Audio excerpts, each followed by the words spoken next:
Gawa niyo rin 'tong practice na 'to or i-try niyo. Kasi sa mga una, 2, 3 buwan na practice ko 'to, nahirapan din ako kasi parang feeling ko walang natitira sa pera ko, eh. Feeling ko walang natitira sa sahod ko kasi nga lahat napupunta sa bayarin. Pero nung tumagal-tagal tapos na-realize ko na hindi na ako namomroblema pagdating ng bayarin kasi nga may nakalaan ako, may madudukot ako, may mahuhugot ako na may maibabayad ako. So hi guys, first time ko mag-video at saka mag-share sa inyo kung paano ako mag-ipon, paano ako mag-budget ng aking pera. So, share ko sa inyo, pagpasensyahan niyo na po, unang-una, lalo yung audio ko, kasi yung mic ko na ginagamit ko ngayon, mumurahin lang siya. And shit pala ng video. Gusto kong i-share sa inyo kung paano ako mag-budget, mag-alis ng mga bayarin, para malay nyo, baka may matutunan kayo. Hindi ko alam, hindi ko sure, depende sa inyo. Basta ako, ginagawa ko to para mga more or less 6 to 5 years ago na. Matagal na kasi parang college pa ako, ginagawa ko na ito yung budgeting na ganito. Kasi may napanood ako ng video na Chinkitan kung paano mag-budget, paano ayusin yung mga expenses para, alam mo yun, kahit may mga utang kang binabayaran, may mga gusto kang bilhin para sa sarili mo, may gusto kang puntahang lugar, nagagawa mo pa rin kasi nga, hindi ka nakakapos sa pera kasi naaayos mo tsaka nababudget mo na maayos yung mga kailangang budgetan. Ito yung wallet ko ngayon. Gusto niyo. Sobrang kapal. Kapal ba? Pero, ang laman actually nito, yung mga pinagbabudget ko. Ang dami, diba? Kasi sobrang dami talaga nito, guys. And, tingnan nyo. Siya, may mga label pa yan. Ayun. Ganito kadami ako mag-budget. Ito, hindi naman to ngayong, sakto March 15 ngayon. So, sahod at kailangan mag-budget na talaga ng mga bayarin. Ang dami nito. So, ang una, budget ko sa pang-motor, pang-kuryente o pang-gasol. Salmon Loan App, ito po ay hindi sponsored. Kaya, ayun. Thanks or pledge namin to sa church. Wedding anniversary for December. Trutong ultrasound or pang-laboratory ng asawa ko. Next is yung TikTok. Tiki-tiki. Hindi ko alam kung pwede bang gitin. Pero sa TikTok to, next is kay Kuya Lino. Pangat ang boses ko. Nahin natin tong sa salmon. Tingnan natin kung magkano yung laman. Kasi nakapag-budget na ako kanina. Kaya ngayon, ano ko na lang siya. I-video ko na lang kung magkano yung mga laman tsaka mga bayarin. Itong sa salmon, ang nakalagay is 100. Yung salmon guys, so, maganda siyang gamitin kasi ang bayad ko dito is every 2 months naman. So, kunwari may niloan ako ngayong product, kahit hindi ko pa siya kaagad bayaran the next month. Basta wag lang ako nalagpas ng ika-2 buwan na kung ano yung due date ko. Halimbawa, March 11. Every 11 kasi yung due date ko. So, basta ika 2 months ng 11, dapat hindi ako lalagpas doon para hindi ako magkaroon ng penalty. 100 yung laman nito kasi yung niloan ko yung guys, 78 pesos lang. So, babayaran ko na siya mamaya. Kaya ko lang binivideo ngayon kasi mamaya wala na to kasi na-budget ko na nga. Yes, eto.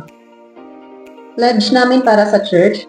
Para to sa stage ng church namin kasi nga ay medyo nabubulok na yung parang stage. Hindi naman namin to obligasyon, hindi rin kami inobligan ng church, pero gusto namin na mag-pledge sa church or makatulong, maski hindi man ganun kalaki, pero at least nakatulong para mapaayos yung church, yung stage ng church namin. So, ang laman nito is 1, 2, 3, 4, 5, 6, 7, 8, 9, 10, 1,060. Ito, ang balak namin dito is sa December pa namin siya ibibigay sa church kasi nga inuunti-unti kong mag-ipon hanggang sa mag-December. Tapos kung magkano magiging total nito, walang bawas, walang buo ibibigay namin sa church kasi syempre para sa Lord, si Lord naman din yung nagbibigay ng blessing sa atin, di ba? Ang ano ko nito, sinimulan ko ito ng January, pasok ng January, talagang nagtatites kasi kami sa church. So ngayon ang ginagawa ko, hindi na muna ako nagtatites kasi magta-pledge, iti-pledge na lang namin siya. Pero iniipon ko siya every sahod. Meron akong tinatabi na 200 or 250, depende sa matitirang budget. So, basta may natatabi ako every cut-off, hindi pwedeng wala. So, kung magkano ang TikTok, baka bawal banggitin yung pinaka, niya talaga. Hindi natin alam, baka maban. Hindi ko alam eh. First time ko nga eh. So, dito naman eto sa bayarin na to, tingnan natin kung magkano ang laman. 1, 5, 1, 2, 1, 2, 3, 4, 5.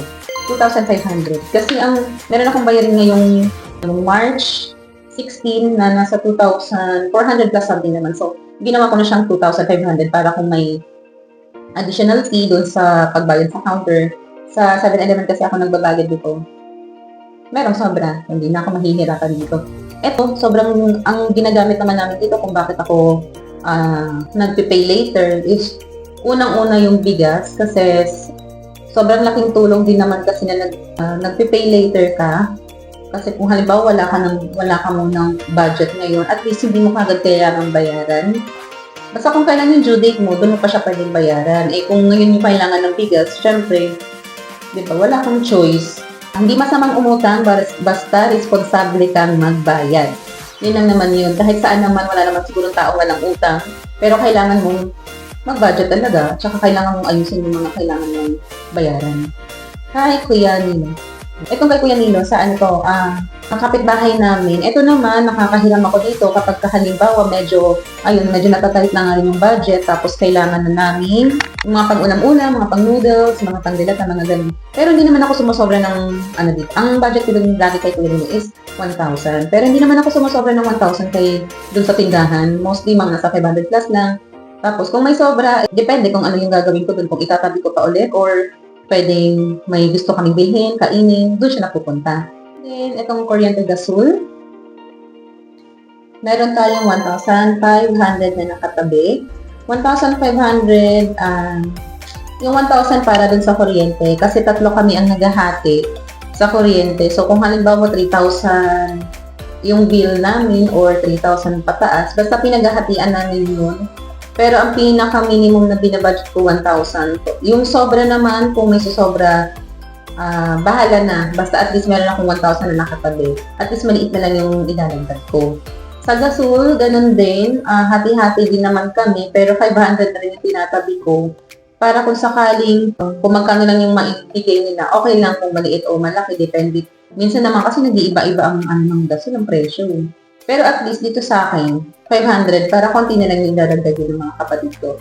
Tatlo kami naghati-hati dito kasi tatlo kami may trabaho sa bahay. Hindi naman bigat ang magiging bayarin kung pinagtutulong-tulungan. Hindi mo kailangan i-shoulder lahat. Kailangan nyo lang talagang pag-usapan kung paano. Next is, ito.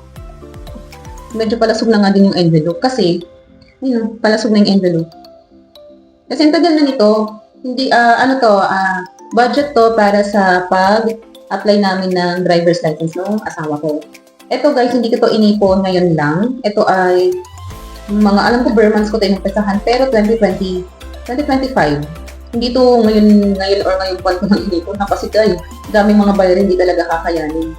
Pero syempre nga, kung marunong kang mag-budget, magagawa mong makaipon talaga. At kung focus ka dun sa goal or focus ka dun sa pinag-iipunan mo, makakaipon ka talaga. Meron tayong 1, 2, 3, 4, 5, 6, 6,550. So, nung nag-inquire kasi kami, parang nasa 8,000 at ang magiging budget. Students to non-pro na siya. So, 1,450 na lang siguro ang kulang ko dito. Pero hindi ko to pinag-ipunan this year lang. Last year pa to. Tsaka dapat talaga guys, kung mag-iipon ka or meron kang pinag-iipunan kung para saan, siguraduhin nyo na madidisiplina nyo yung sarili nyo na hindi nyo magagamit yung pera na kung para saan siya nakalaan. Kasi kapag ginamit nyo yan, at sasabihin yung sige, sa susunod mo na lang papalitan. Hindi ako sure kung kayang palitan o kung kaya yung palitan. Ako kasi alam ko sa sarili ko na baka alam kung pagdating ng araw na yun na kung kailan ko sasabihin sa ganitong araw papalitan ko to or ginamit ko to. Hindi ako sure kung mapapalitan ko. So, dinidisiplina ko rin yung sarili ko na hindi magamit. Kasi kung hindi lang ako guys disiplinado sa pag-ipon nito, nagamit ko na to. Talaga, sa dami ng gusto kong bilhin. At disiplina lang talaga sa sarili kung paano makakapag-ipon. Eto, wedding anniversary. Actually, yung wedding anniversary namin ng asawa ko is every March 11. Pero ang nakatabi ko dito is 1,000 pa lang. Meron kaming gustong puntahan somewhere sa Laguna. Tapos, yung nag-inquire kami, ang parang mostly na mababudget namin is mga nasa 4,000. So, kailangan ko pa ng 3,000 para dito. Saka ito, hindi kami nagmamadali. Dapat pag may gusto kaming puntahan, pupuntahan agad namin or magbabudgetan agad namin. Ang style kasi namin mag-asawa, pinag-iipunan talaga namin yan bago namin puntahan yung gusto namin or may gusto kaming kainin, may gusto kaming puntahan. Pinag-iipunan muna namin yun. Hindi kami agad basta-basta yun. Pag sumahod, gastos agad ng kung anong gusto kain. Gastos agad ng kung anong gustong bilhin. Matagal ko ng practice kasi ito parang ilang taon namin talaga. Kaya na-apply ko talaga siya. Ganun yung gawin ko kapag magbabudget ako. Tapos next naman is ito. For ultrasound, mga hormones na basta pang medical or pang laboratory ng asawa ko. Tapos ito. Ano ito ay 1, 2, 3, 4. 4,000. Ito kasi sumali ako ng paluwagan. Tapos, yung sinahod ko sa paluwagan, dito ko binudget. Parang sumahod ako sa paluwagan noon mga February first week ata. Tinabi ko na siya kasi nga, in-inquire din namin ang magagastos namin para dito. Kasi nga, trying po kami na magkaroon niya ng baby. Kailangan din namin gastos para dito. Nasa higit kumulang, siguro kailangan namin magtabi na kahit at least 8 to 9,000. So, konti na lang yung kulang. February ko pa ito naipon dahil syempre dinidisiplin ako ng sarili ko. Hindi ko to pwedeng gamitin para pagdating ng panahon na makaipon, madali na lang. Tsaka, mas gusto ko na yung mag-ipon ng ganito, di baling matagal. Basta, sigurado na sa akin. At saka sigurado na hindi ako uutang sa iba para hindi rin ako mamroblema. Kasi ako din naman mamumroblema kapag yung time na humiram ako. Tapos, baka hindi ko sigurado syempre kung ano yung magiging mga bayaran ko pa. Kaya, ang ginagawa ko, gusto kong pinag-iipunan na lang siya, di bali matagal. Basta sigurado, tapos wala akong utang sa iba. Kasi, pinag-ipunan ko siya ng sarili. Ito naman, medyo lasog na rin yung envelope niya. Kasi, ilang taon ko na itong gamit, para 3 taon na ata eh. For December to, every months ako nagtatabi ng pang gastos ng December. Yung nagawa ko is any amount, yung tinatabi ko dito, tapos per months ako nag-uumpisa. Para pagdating ng December, syempre, maraming mga gastos yan. Maraming mga gusto kang bilhin, mga pangregalo, regalo mo sa sarili mo, sa pamilya mo, sa mga kaibigan mo, sa church, ganito ganyan. Hindi ako mahihirapan kasi meron na akong nakalaan or kung magkulang mga at least, konti na lang yung idadagdag ko. So, ayun lang guys. Matagal ko ng practice to, yung ganitong pagtatabi, pagsisave. Mga college pa lang yata ako, ganito na ako mag-save. Kasi nga, dati working student din ako ng college, tapos ang ginagawa ko kasi kapag may sahod, kain dito, bili ng ganito, ganyan. Hanggang sa pagdating naman ng mga bills, may mga bills ako like, kasi nakikitira ko eh. So, kailangan ko pa rin magbayad ng parang rent. Kaya, pagdating ng bayaran ng mga may bills, kung magkano iaambag ko, nahihirapan ako kasi wala akong maibigay. Or meron man, uutangin ko din kasi nga kailangan kong magbigay. Kasi nakakahiya naman na hindi ka magbibigay, di ba? Kaya ayun, tapos may napanood ako sa YouTube na isang video ni Ching Pitan na ayun, trinay ko yung practice na yun. Ito yun, ganitong klaseng practice yun. Mag-label ka, lagyan mo ng kung para saan talaga yung bayarin na yun. Tapos, siguraduhin mo na didisiplinahin mo yung sarili mo na kung para saan yung perang nakalaan, hindi mo talaga gagamitin. Ako kasi ang ginagawa ko ngayon dahil matagal ko na itong pinapractice. Ito, kagaya nito, nakalaan na ito para dito. So, hindi ko talaga siya ginagamit. Ang ginagawa ko, mangailangan man ako ng pera sa mga susunod na araw or halimbawa, nakabudget na to, tapos may kailangan kaming ambagan or meron kaming emergency sa bahay na may kailangan bilhin na ganito. Yun yung ginagawan ko ng paraan. Pero hindi ako babawas isa dito kasi hindi din ako sigurado sa sarili ko kung mapapalitan ko ba siya in time. Yun yung disiplina na ginagawa ko sa sarili ko. Na sobrang malaking tulong din talaga siya sa akin kasi ayun nga, pagdating ng araw, meron akong madudukot, meron akong magagamit na hindi ko kailangang humiram, hindi ko kailangang umutang. Hindi naman din masamang umutang, basta responsable ka lang na magbayad. Tsaka alam mo dapat sa sarili mo na kung may utang ka, kailangan mong bayaran, wag mong tatakbuhin. Kasi ako pag nagpapautang ako, mas nahihiya kasi akong manimili. Kaya minsan, ang ginagawa ko, kung magpapautang ako, hindi man ganun kalaki yung kaya kong ibigay, pero kapag hindi mo kayang bayaran, medyo kakausapin ko, nahihingi din ako ng pasensya kasi nga, sa susunod, hindi ka na makakaulit kasi kailangan ko din ng pera, marami din akong kailangan mga budget na kailangan. So, sana may natutunan kayo. Hindi ko alam kung tama yung pagkakasunod ng video ko, hindi ko alam kung tama yung mga sinasabi ko, pero basta ito ay based sa experience ko na ilang taon ko na itong ginagawa, yung ganitong practice. Sobrang laking tulong talaga dito sa akin, hindi ako nahirapan. So ito, basta pagpasok ng sahod, budget muna kung ano yung mga kailangan budgetan. Kasama na din yung transpo ko, tsaka yung food ko. Kasama na din sa bawas nung Hindi ko na lang siya nilalagay dito kasi mayroon naman akong wallet, dinediretso ko na dun yung pera ko na pang-budget sa food allowance at tsaka sa transpo allowance ko. So sana kung meron kayong suggestion or may tanong kayo, tanong nyo na lang. Tapos, kung may mga gusto kayong sabihin, okay lang naman. Huwag lang harsh, wala naman akong ginagawa. Tsareng. Tapos, salamat din syempre sa pagtapos ng video na to. Dahil first time ko nga itong ginawa, hindi ko alam kung paano ba. Basta, gusto ko na lang mag-share din na lang. And thank you!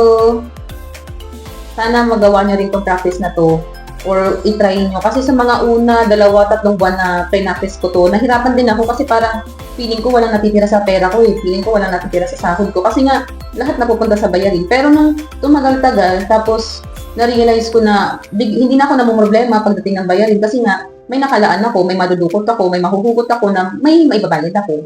Kaya alam kong kaya nyo to guys kasi nakaya ko na hindi rin naman din ganun kalaki ang sahod ko. Talagang yung iba dyan, mga ilang buwan ko nang pinag-ipunan, yung iba last year pa talaga.